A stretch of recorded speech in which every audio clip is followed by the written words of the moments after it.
Go for your dreams, follow your passion, trust your gut, listen to your heart, and don't listen to people who tell you that you can't.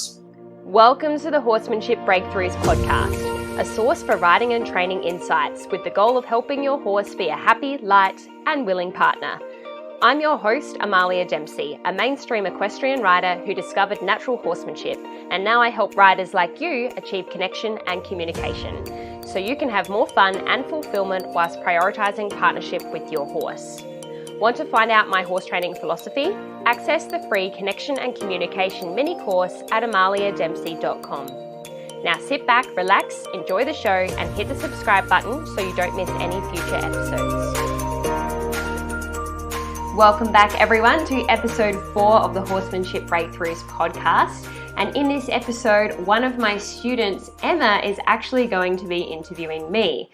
I have this strange habit where I actually end up just becoming friends with my students. So Emma and I thought it would be a cool idea on this podcast if she actually interviews me so that my listeners can get to know me a little bit better, and also so that I can have some more practice interviewing, because honestly, I'm new to this, but I hope you're enjoying all the episodes so far. So let me share with you a little bit about Emma. Emma got into horses when she was 9. She had 2 rescue horses that she visited every day next door to her. And then in the move of a family divorce, she had to part ways with those horses. She said to her 9-year-old self that she would save all her dollars and one day have her own dream horse. And at 25, she got her girls Zen, a Frisian warm blood, and Polina, a Lipizzaner gorgeous mare. She says that they are her yin and yang, and they absolutely are. So I work one-on-one with Emma in real life with her beautiful mares Zen and Polina, and she's making some awesome progress so far. She says currently she's in training with Amalia and she's taking it all in, and she's returning as an adult rider after a long spell from horses. She's revisiting everything that she's been taught previously as a kid, but with much more understanding, and she says an efficient trainer. Thanks, Emma. She says, Amalia was a perfect fit to what I was wanting to achieve with my horses. She takes the time to understand your goals and analyzes what a realistic outcome for your horses will be. She provides natural and methodical insights, which instills confidence in her students. This aims them to grow and challenge themselves in a safe environment and on their own horse journey. Thanks, Emma. I didn't know I was going to be reading that out. She also says her goals are connection, trust, and overall improving her riding to be a better balanced rider. She hopefully wants to master the 3 simple paces this year so she can have confidence on the beach and in trails outside of the arena. Outside of breeches and riding boots, she owns a homewares and clothing boutique called Gilbert & Co., where she designs and imports goods from all over the world. Between an additional PT marketing role, gigging and running a farm, she has a pretty full-on schedule. But animals and horses have always been a love of hers, and she finds them very grounding and honest. I'm super excited to share with you this interview between Emma and I. But before I do so, I really want to thank everyone who has left me a rating and review so far.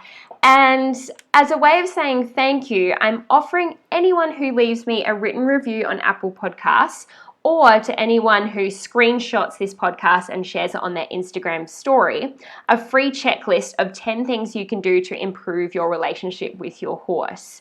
So here's what you need to do. Go to Apple Podcasts, leave a written review, and make sure you take a screenshot of that review and send it to me on Instagram at Amalia_horses. Or just screenshot this episode as you're listening to it right now and upload it to your Instagram story. Make sure you tag me at Amalia_horses and say thank you. I will reply with my 10 tips for improving your relationship with your horse. But without further ado, let's get stuck into this podcast episode and interview with me, ran by Emma. So let's jump in. Hello, Emma. Welcome to the podcast. Thanks so much for being here. Thanks for having me. So as I've just explained, Emma's going to be running today's podcast. She's going to be interviewing me. So I'm going to hand the reins over right now and let's get started. Off we go. How exciting. Thanks for having me today. So I really just want to start off with, tell me a bit about yourself and your life and your horses. So when did you first get into your horses? sort of who have you learnt from and studied with, and how long have you been doing it for? And and what are you doing with your horses today?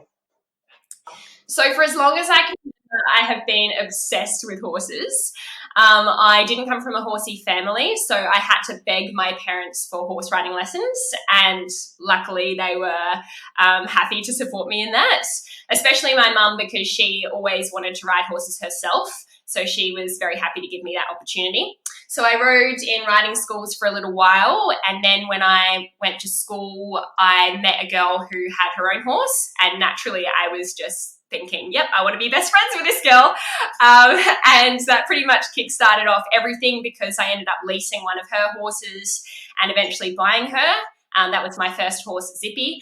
And then, I just started going to riding club, pony club, worked my way up through the grades, had lots of lessons with various instructors. I've been very blessed to have coaching from Olympic level riders like Megan Jones, Wendy Schaefer, Jill Rolton, all of which are very high profile eventers.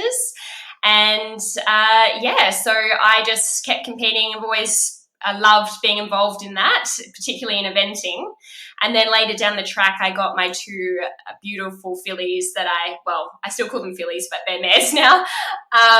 And that basically opened me up to the world of natural horsemanship, because I wanted to find out the absolute best possible way to start them under saddle. And then, one thing led to another, and I was, eyeball deep in natural horsemanship information and clinics, and I had a lot of instruction from various Pirelli natural horsemanship instructors like Susan Castell, Chris Corbridge, Rachel Clarkson, and also Russell Higgins and David Grace. So a lot of big names there as well. And I've never looked back. I've just absolutely loved the journey so far, and I'm still learning to this day. So that's a brief kind of intro into my life with horses so far, but I'm planning on doing a full episode in depth on, each of the horses that I've had and what I've learned from each of them, etc. But that's just a brief intro on my horse journey so far. Oh, that's amazing. What an incredible start to your horsey life. So how often are your mares being worked weekly at the moment? So I actually have a bit of a funny feeling about the word worked, because I try not to see it as work for my horses, but I get it because everyone uses that language, and sometimes I still do too, to be honest. But I have sessions where I play with my horses.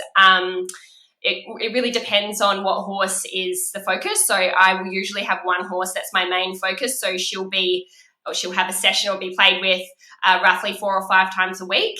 And then the other one, who's not so much my focus, will have 1 or 2 sessions. So I do give them off days. I think that's important for anyone, human or horse, to have off days. And they're still young, so I don't really want to overwork them, and I don't give them super hard sessions. Like, very rarely are they sweaty after my sessions. So it's more about that mental engagement for them. Oh, okay. That actually sounds like a really good breakup of how you work with them. So how often would you lunge them then? Do you recommend it? And if you do, or if you don't, why would that be? I call lunging more so circling, because, that's literally what it is, right? You circle the horse around you. But I don't use things like people would normally do in traditional lunging, like side reins and a long lunging whip. I'm not against the use of side reins completely. It's just I choose not to use them in my training, and I think they can be misused. And I only really circle my horses around me if I need to teach them something specifically, like if I'm working on teaching them transitions or yielding their hindquarters or forequarters in motion. Very rarely will I use it to kind of get the beans out of them, like a lot of people do. They think, the horse is hot, let's just lunge it. I usually tend to do the opposite of that, which is give them lots of time to be still and kind of process their emotions. So I will only really use lunging or circling to teach them something new, or work on something like transitions, etc. But in saying that, I think circling is really important to teach, because it sets up for so many other tasks. Like, you need to be able to do that in order to send your horse over a jump on the ground, or to be able to load them onto the float. So I do think it's essential, but I do think it's kind of overused as well in general. Does that make sense? That's a really interesting point, and I like how you call it circling rather than lunging. It doesn't sound as harsh. So it comes. it comes across a lot easier to a beginner to explain it like that. So yeah, I think so then with your girls, how often would they be saddled and ridden? Like, I find it interesting, you've got such a busy schedule and I know you've got lots of commitments outside of your horses. So yeah, how do you fit that all in and how often are you saddling and riding them? Yeah, so with before when I was talking about how many sessions or play sessions I have a week with them, generally I will ride most of those sessions now. Like when they were much younger, I would probably do 50-50, like 50% of the time riding, 50% of the time just a groundwork session. So, but at the moment, they'll be ridden most of those sessions. And as you know, I lead a bit of a double life because I'm a physio as well as a horsemanship coach. So I need to prioritize time with my own horses in order to fit that in. And my husband will tell you that I'm super grumpy if I don't get time with my horses every single day.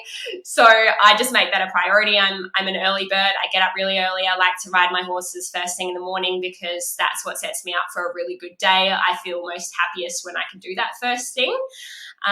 So yeah, I guess I make the time and get up early. Yeah, massive hats off to you. I think you're doing an incredible job.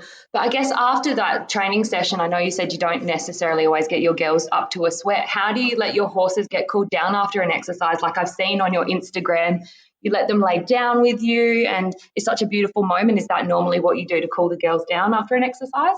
Yeah, so most times I will offer them the chance to roll after a ride. So I'll finish the ride. Usually I finish on a really good note. Like, so let's say I've just been working on canter transitions and they give me an awesome canter transition.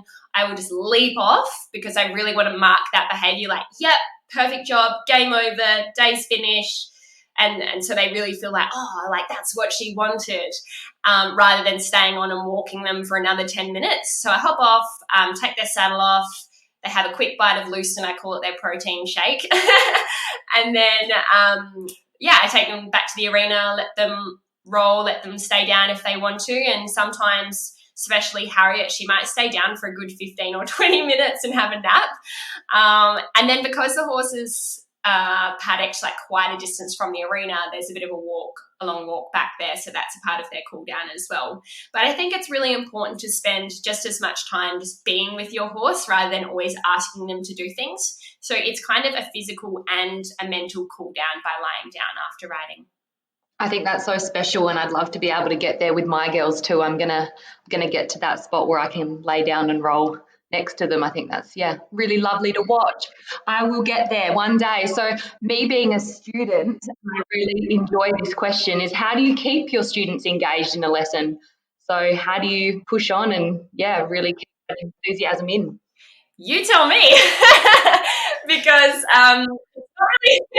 it's not really something I've thought about, to be honest, but I think because I'm so passionate and engaged in the lesson, that keeps people interested as well. Honestly, the time in a lesson just flies by. Like I start the lesson, I'm like, okay, what do you want to get out of today's session? And the next minute it's like been an hour and a quarter already. And I'm like, oh my gosh, I've gone over time. So I think because I'm so into it, I haven't ever noticed that the students disengage. So yeah, you tell me, how do I keep you engaged? No, I definitely know you don't disengage, and I could happily sit there for hours listening to what you've got planned for our lessons and goals you've got for us. And I think just your enthusiasm comes across beautifully as well. So I think if you have a lesson and someone doesn't feel like they're engaging with you, you kind of just lose that and it just plateaus. But I've never experienced that with you, so I don't think I will.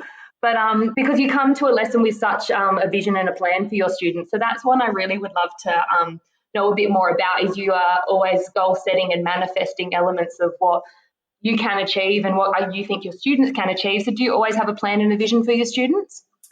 Yeah, so especially the last 12 months, I've had a whole heap of new students, and as I'm getting busier, I realize that I actually start to think about my students as how I do with my own horses. So each of my horses, I'll have a plan and an idea of where I want them to be in 6, 12 months and even within a session.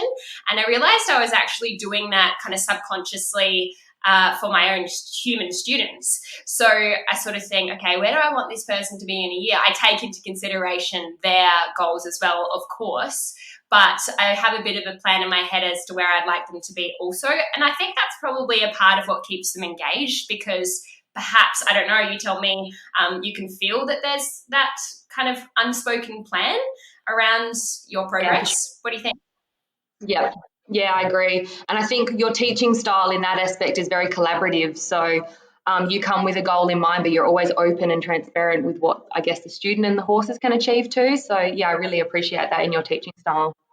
Thank you.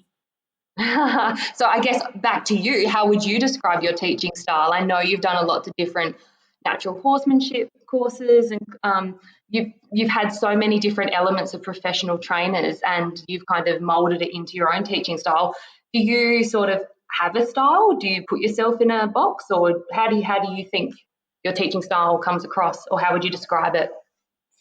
Yeah, that's a really good question, because I've always felt this need to kind of categorize myself into a box, but I'm starting to accept that I don't really fit into a box. It's kind of lonely when you are like that, though, because I feel I'm very different from, say, the mainstream equestrian rider, but I'm kind of still different from the person who just does natural horsemanship. And, I'm not a Pirelli professional. I did consider going down that pathway for some time when I was really involved in the program. And look, I still love the program, but I'm such an individual, and I feel like I have so much more to offer in terms of the other things that I've been exposed to and the other knowledge base that I have, that I can't really just wear that hat. So I've interpreted Pirelli in my own way, and I draw from my toolbox of knowledge from my competitive equestrian background, my natural horsemanship, and also my knowledge from physio, so the biomechanics side of riding. And with those aspects, I try and adapt myself to the horse and rider that's in front of me as well, because I feel like everyone needs something a little bit different, and it really depends on where they're at. So I kind of try and meet the rider where they're at, and using my toolbox, we develop a plan and move forwards. I love that idea of the toolbox. I think that's such a great analogy. So yeah, that's awesome. And I think you have really hit the nail on the head there. You are your own teacher. You have got your own style, and I don't think you would fit into a box ever, because you're forever developing your own skills. So yeah, I think that's answered that one really beautifully. But I really want to get back to your horses. So tell us about each of your horses and their personalities and what they're like for you, and outside of home for you, and maybe out eventing. What are they like? So I've got 3 horses. People mostly only know about Harriet and Beauty. I do have another horse called Oscar. He's retired. He's got navicular syndrome, so that's probably why people don't see too much of him. So I'll start off with Harriet. She is my soul horse. I met her as a foal, and she was like, instantly I felt this connection between us. She has such a soft, kind energy. Everyone that meets her just thinks, oh, she's such a sweetie. And that's what they say, like, oh, she's so gentle and nice. And she is. And she's a little bit of an old soul. In horsemanship personality kind of categorizing, she is an introvert, and she can be left or right brain. So that means she can sometimes be really calm and collected, and other times she can just switch and be really worried and really scared. So I have to adapt to help her in those situations. But she's also a very proud mare. She's very confident in herself. She's got a lot of dignity, and I do believe in the wrong hands, she wouldn't take any crap from anyone. So I love that about her. I love that she's so sweet, but she still has a lot of self-respect in a way. Then there's Beauty, who is the little sass queen. She's very playful, very confident, and she's more of like a new soul. So I wouldn't say she's an old soul. She's a bit mischievous and cheeky. And she also knows that she's pretty amazing. Like, you see her trotting through the paddock, and she's just doing this amazing extended trot, and she's like looking around like, look at me, everyone.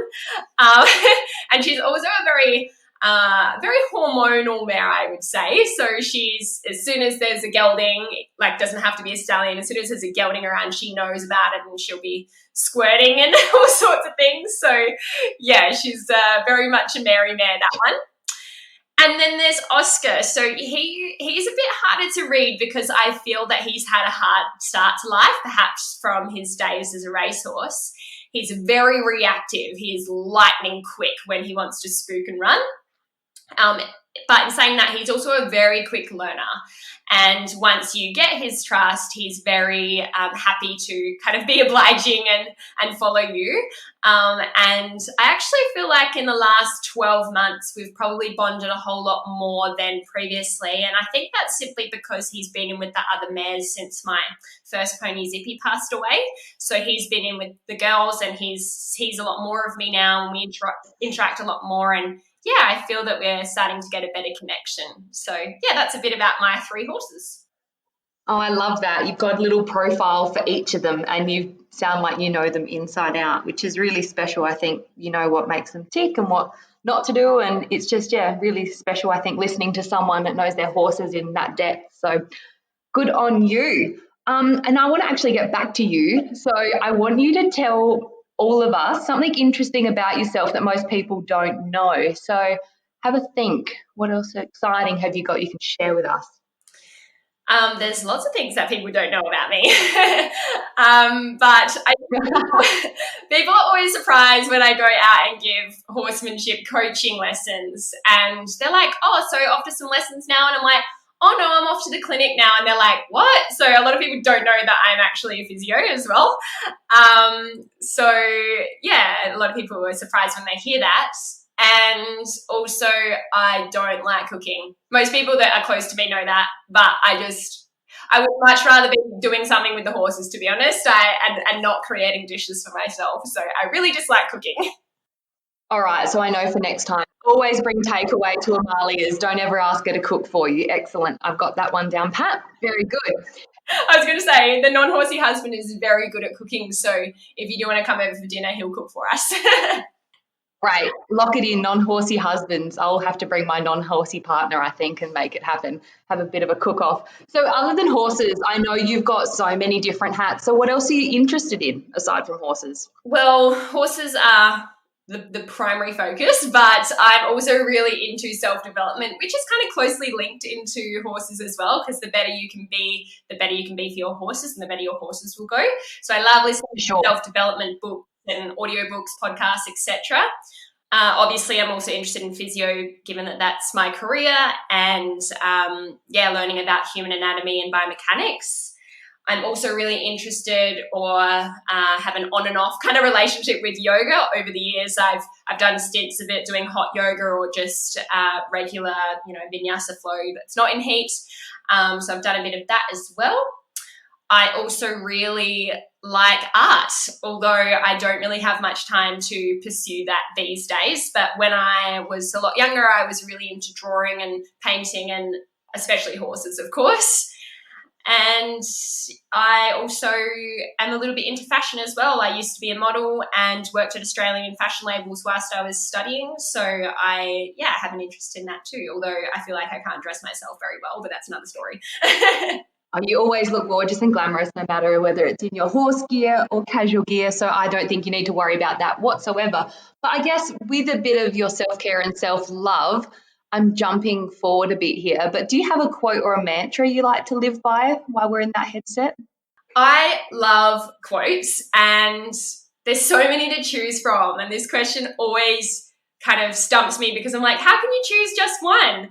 And I don't really have a mantra as such, but there are 3 quotes that I really like. The first one is, you are what you repeatedly do. Excellence then is not an act, but a habit. I think that's an Aristotle quote, but don't quote me on that. So basically that's just saying that, excellent, you're not born with excellence. It doesn't just happen. It's something that you actually have to do every single day in order to live that. It's basically the same as kind of thinking, be who you want to be now, because it's not just going to happen. You actually have to create it. The next one is, positive thinking will let you do everything better than negative thinking will. And I'm still working on this. I'm not positive all of the time, but I definitely think no matter what the situation is, if you can approach that with a positive headset or mindset, then it's going to be way more successful than if you approach it with a negative mindset. And the third one is, if you think you can or think you can't, you're probably right, which is kind of related to the other 2. But going back to the whole, you really need to believe in yourself to be able to do it. If you think you can't do it, well, you're definitely right, because you're not even going to try. So there are some limitations to that quote as well, but I always try and think if there's something I want to do, you can make it happen. For sure, and I think that's definitely the right headset to have. So would you have a philosophy for your horses or a training approach you take with your horses? Can you summarize something like that? Yeah, so I've thought about this a lot as well lately because of me launching more online things, so videos and courses that will be coming out hopefully this year. I've had to really think about, okay, what is my philosophy and training approach with horses? And the thing is, it's always adapting, it's always changing. And I think that's inevitable because, we're always growing as trainers. But I have to say that the two things that really summarize my philosophy with horses is connection and communication. And connection is all about the trust. It's the bond, it's the relationship, the confidence, the partnership that you have with your horse. So that's super important for me. But equally important is the communication, which is a two-way street. You need to learn how to read your horse, and you need to teach your horse that he can also read you and your body language. So yeah, connection and communication would be the two words that kind of summarize my approach with horses. Yeah, amazing. So your ultimate goal with horses, does that just come down to a level in a discipline you're going to get to or having that communication and relationship? What is your ultimate goal with your horses? So ever since I saw Elise Fremont do Grand Prix dressage, bareback and bridleless, I thought that is amazing. I would love to be able to do that. But I also want to be able to do Grand Prix dressage, with saddle and bridle as well, with light, happy, healthy and willing partners. I had a conversation with a dressage judge once, and it was a little bit sad because she just watched one of my dressage tests and she was telling me how nice it was to see a really light and happy and harmonious horse. But she said, enjoy it now because when you get to Grand Prix, it's not going to feel like that. And it made me feel really bad because I thought, oh, well, if it's not going to be light and harmonious at the top level, why would I want to go to that level? And then I really deconstructed it and thought, you know what? Anything is possible. I can get to Grand Prix with a happy, light and willing horse. Like, I can make that happen. Other people have done that, so there's no reason why I can't as well. And so, yeah, I would say that's my ultimate goal, is to get to the highest level of dressage, but prioritize the relationship with my horse and make sure that my horses are happy and healthy and willing and enjoying their work as well. But I have to say, I'm also really into jumping too. So I want to do a little bit of that along the way. It sounds like such an amazing goal and a really positive headset to get to that discipline, but in the mindset that you want to be and not what I guess is just the status quo. So that's an incredible goal you set yourself there. But so what specifically about your horses then make your soul happy? Like, you'd have so many special moments. There are so many special moments, and pretty much every day I have to pinch myself and just think, this is incredible that I get to do this with horses. Like, I just love spending time with them. I feel free when I'm around them. I feel like superhuman when I'm with them, especially when I'm riding, because, you basically got four legs then, and, cantering through a paddock when a horse is completely with you, there's just no better feeling. The connectedness when you feel when you're at one with your horse. And especially the last few years, I felt this on an even deeper level because my horses are much more mentally connected with me than they have been when I've ridden in the past. And I especially felt this connectedness when I rode Harriet recently, bridleless jumping. I just felt, oh my goodness, it feels like I am a part of her. And that power and that elegance and beauty that they bring to, the work that they do is just magnificent. I'm honestly just in awe of them every single day. I'm just obsessed. That is so special. I think that connectiveness is amazing to have with such an incredible being and an animal in itself. So is that your secret to success so far, that connection? Like, what do you think has been your secret to success so far with your horses? Honestly, I think it's just my obsession. Like, I never have to motivate myself to ride. That's the thing that I look forward to every single day. I could ride 15 horses a day, 7 days a week, and I'd still want to ride more.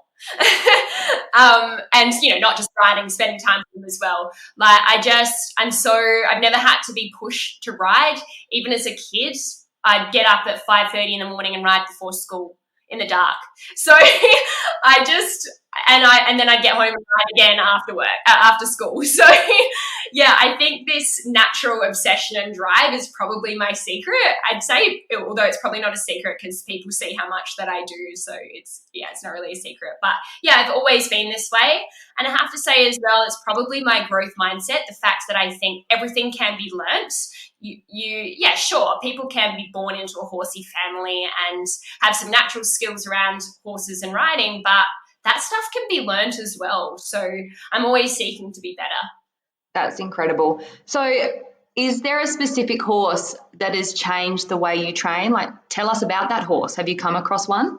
I think every horse has influenced the way I train a little bit, and the more variety of horses that I play with now, the more I realise there is no one size fits all for every horse. But I have to say, out of my horses, Beauty has been the one that has made me change the most, because you really have to think outside the box with her. And I think there's a few different sayings around, like, you have to negotiate with a mare or something, like geldings will do it. You can ask a stallion, but you have to negotiate with a mare, something like that. And that is so true when it comes to her.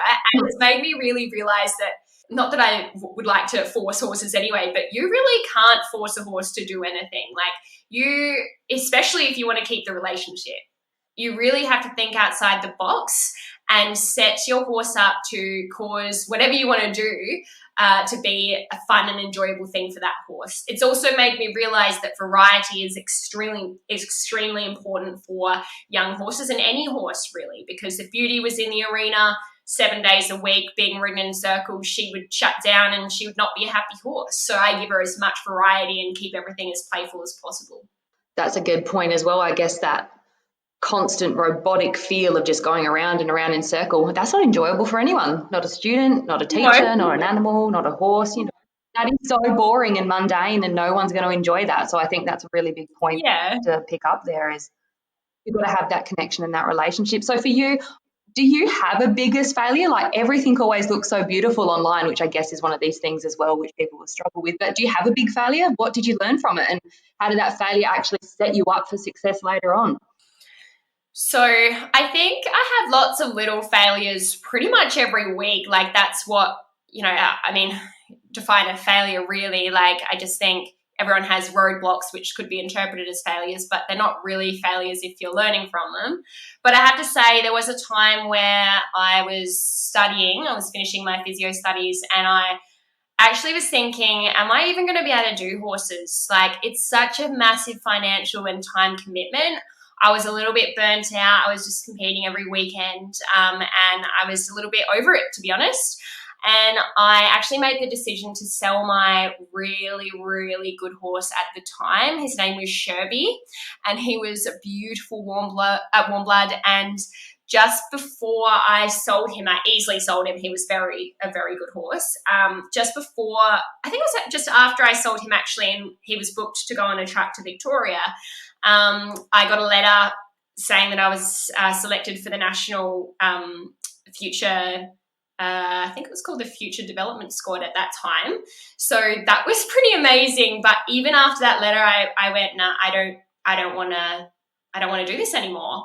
And so I sold him, and honestly, that's probably the biggest regret I have, because he was a super horse, and to this day I feel like so bad that I sold him, because I don't know, I hate selling horses, and I feel like I should have kept him. But in saying that, no regrets, because it's led me to where I am today. And you don't really want to change things about the past, because they're all there for a reason. And that the reason I had to sell Sherby was to make me realise that I definitely wanted to still be involved in horses, because 12 months later, I was miserable, and I just thought, something's missing from my life. I need to get back into horses. So I think that 1 year break from horses made me realise that, no, this is the thing that I have to do in my life. Got you back to that headspace where you knew you needed to be. So we all have those defining moments, don't we? And I think, what sort of advice do you think people should ignore when it comes to horses? Like, there's so many different avenues advice comes in from, whether it's a past trainer, your current trainer, online, articles. What do you think people should ignore when it comes to horses? yeah, there's so much information out there. We're absolutely flooded with different opinions and advice. One thing that I hear a lot that I think people should ignore is the phrase more leg, right? You always hear instructors, more leg, more leg. And I think it's not about more leg. If they're saying more leg, they probably mean the horse needs more energy, or the horse needs to be more reactive. And those things, if you add more leg, the horse is only just going to get more dull to that. The horse isn't understanding the leg. That's what you need to teach. So usually in those cases, the rider is already putting as much leg as they can on, and the horse is thinking, please just take your legs off. So I think, that more leg kind of phrase should be something that people not necessarily ignore, but think about a little bit more and go, okay, why does my instructor keep saying more leg, more leg? You know, maybe my horse isn't responding to the leg. Maybe my horse doesn't understand the leg. Maybe my horse isn't responsive enough. Maybe I'm not giving my horse enough release when the horse does put in some effort to be more energetic. So yeah, that's what I would say to that question. I think a lot of people would love light and responsive horses. I mean, well, lightness, you don't want to have to work 3 times as hard than you need to. It just doesn't make sense, even for a beginner like myself. That doesn't add up. So I think that kind of explains one of the biggest mistakes you see people making with horses. But what's something you believe is true that a lot of horse people disagree with? I believe that nose bands should be loose. I believe horses should live in herds. I don't believe that they should be isolated from each other, even the really expensive horses. I believe that not all horses have to wear shoes or rugs. And a lot of people disagree with me on all of these things. And these are very unpopular opinions. And look, I'm not perfect. I've been there. I've had the tight nose bands. I don't think shoeing is bad at all, but I just don't think it should be done routinely just because the horse is being ridden. And, you know, I've kept horses isolated as well. You know, there are reasons when you might need to do that. But in general, I think horses are so much happier when they can have that social interaction with each other. And that's actually really what makes me happy, is seeing my horses groom each other and play. And yeah, really, I think it's so important for them. Room to breathe and room to be horses and be their own being what they've been put on this earth to be. So I think I have another interesting question that's probably more related to an actual physical thing, but what horse-related purchase has most positively impacted your life in the last 12 months? Some people, it might be a rug or a float or a saddle. Like, what has been your biggest purchase that's impacted you positively? I'd have to say it's my Pivo. I've got a Pixum as well. But I kind of felt bad because Daniel and his family bought me the Pixum for Christmas last year.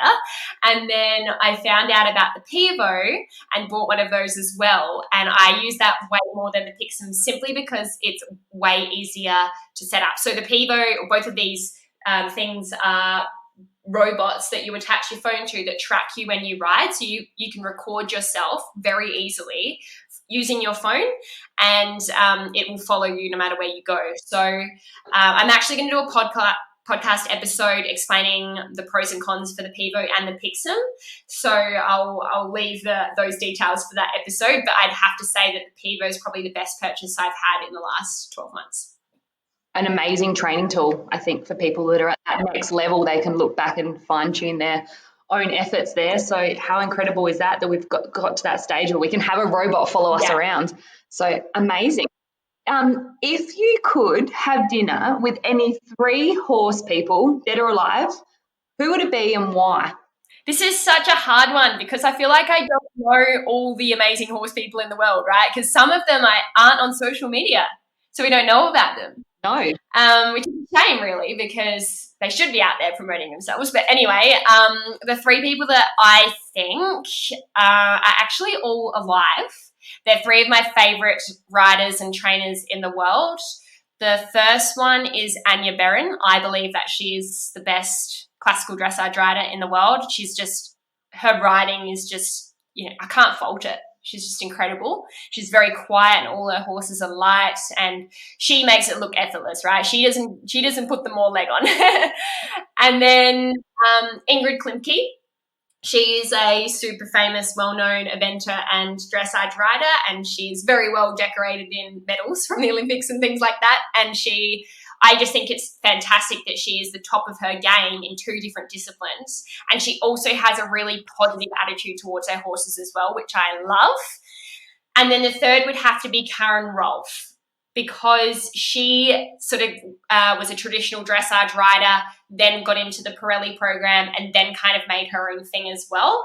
And I love her concepts. I love her approach to horse training. She's an excellent rider and trainer and coach, and I really admire her and look up to her. So I'd love to have dinner with those 3 people. And because they're still alive, maybe one day I will. Who knows? We'll just tag them in this podcast, and hopefully their people will meet your people and we can make it happen. That would be fun. Would be so good. If you could turn back time and talk to yourself 10 or 20 years ago, what would you tell yourself? This is a hard one because, like I was saying earlier, I kind of have no regrets. Like, everything that has happened so far has led me to where I am now. So I wouldn't necessarily want to change anything. But on a more general level, I would say to myself, probably 10 and 20 years ago, actually, I'd say go for your dreams, follow your passion, trust your gut, listen to your heart, and don't listen to people who tell you that you can't. Amazing. That's a perfect summary for you, really. You just are such a go-getter. So what a good little, it's like a little mantra for you, really. But that should be your mantra. I think, and it's not very often, and I don't think you would have many of these things, but what are you not very good at when it comes to horses, or even something else in your life other than cooking, because we found that one out? I'm not very good at a lot of things. I'm actually really hard on myself. A lot of the time I don't feel like I'm very good at all. But at the moment, with jumping, I'm working on getting better at crest release, so offering my hands forward over a jump. I'm not very good at that at the moment. I know a lot of trainers don't actually teach to do a crest release, but it's really important for me because I want my horses to feel freedom over the jump. And I'm really not very good at the moment with not interfering at a jump. Like, I try and almost tell the horse where to jump and where to take off. And really, you should just allow your horse to take you over the jump. So yeah, that's something I'm not very good at, but I'm working on it. It looked pretty incredible in your rain-free jump you posted the other day. And I think that was a point you made on that post as well, as if you let your horse go with their natural movement, it actually probably and corrected it a little bit better than what we were guiding half the time. Yeah, 100%. So true. But how are you continuing to learn about horses? Like you previously mentioned Karen Rolfe, and I guess what are you currently studying to improve your knowledge? I'm still looking into Karen's work. I've got her book and I'm a member of her video classroom, so I'm always watching her videos and learning from her. I also read all of Anya Beren's books, and I've got her online lateral movements course as well. But I always keep my mind open. I'm always looking at new authors and new DVDs and things. Like recently I read one of Karen Wilsey's books and I bought her DVD about horse speak, which is really interesting. And I'm also really interested in the Horse Human Academy, which is by Greta. I can't remember her last name, but she's got an amazing Instagram account and her horses look lovely and light and happy. So I kind of look for riders that inspire me, and I sort of see if they offer some kind of online learning or if they have a book that I can look into. So yeah, that's sort of what I do when it comes to studying. Incredible. You just dropped a few big names there, but do you have any specific podcasts you like listening to, like horsey or non-horsey? I know you do a lot of self-care and self-love and sort of self-improvement. What have you got that you listen to? I do listen to Karen Rolfe's podcast. I listen to a lot of self-development as well. I love Jay Shetty. I love his book as well, Think Like a Monk. So yeah, definitely listen to that one. That's a really good one. That's a self-development one. And I listen to a lot of like business and marketing podcasts as well, because I'm looking at taking my horsemanship coaching online, and some of those podcasts help me with that. And recently I've been listening to a podcast about podcasting to help me be better at podcasting. So yeah. One more big question is, if you had a billboard and you could have anything on it for all the horsey people to see, what would it say and why? I would put an essay on there. You're only allowed a little billboard, Amalia. No. I'd probably say, out of everything, listen to your horse. Just listen to your horse. Like, just that's it. Because that is an amazing sentence. Yeah, well, that's what it all comes back to, really, because your horse will tell you everything. Like, quite often when my horses aren't going the way I hope they're going, they're actually giving me feedback. They're actually telling me that I need to be better. I need to do something different. And in a way, like previously, that's made me really frustrated, and I've gotten down when those things happen. But now I go, okay, good, I'm going to level up. I'm just about to become better because she's telling me I'm not good enough and I've got to change. So yeah, I think if everyone could just stop and listen to their horse and learn how to listen to their horse, then their whole relationship and dynamic with their horses would change completely. How amazing. Well, thank you so much for letting me interview you and do a little bit of a profile on you. I think there's so many incredible things I can and all the listeners can take out of these questions and write down and learn from. So, yeah, thank you again for being your amazing self and keep pushing on and kicking those goals. Thank you. We did really well to keep it did we go an hour? I think, yeah, we did under an hour. We thought it would be 2 hours. Thank you everyone for listening. I hope you really enjoyed that interview and found out a little bit more about me. If you like this episode, please subscribe, please leave me a rating and review, and don't forget I'm offering those 10 tips to improve your relationship with your horse if you screenshot this episode and share on your story, or if you leave me a rating and review on Apple Podcasts. I hope you have a great day, and I'll catch you next time on the podcast. Thanks for listening to the Horsemanship Breakthroughs podcast. Make sure you hit subscribe so you get notified every time a new episode is released. And if you've learned even just one small thing from today's show, I would really appreciate if you could leave a rating and review on Apple Podcasts. If you have any questions from today's show, suggestions for future episodes, or just want to reach out and say hi, I would love to connect with you on Instagram at Amalia_horses. Remember to also register for my free connection and communication mini course at amaliadempsey.com.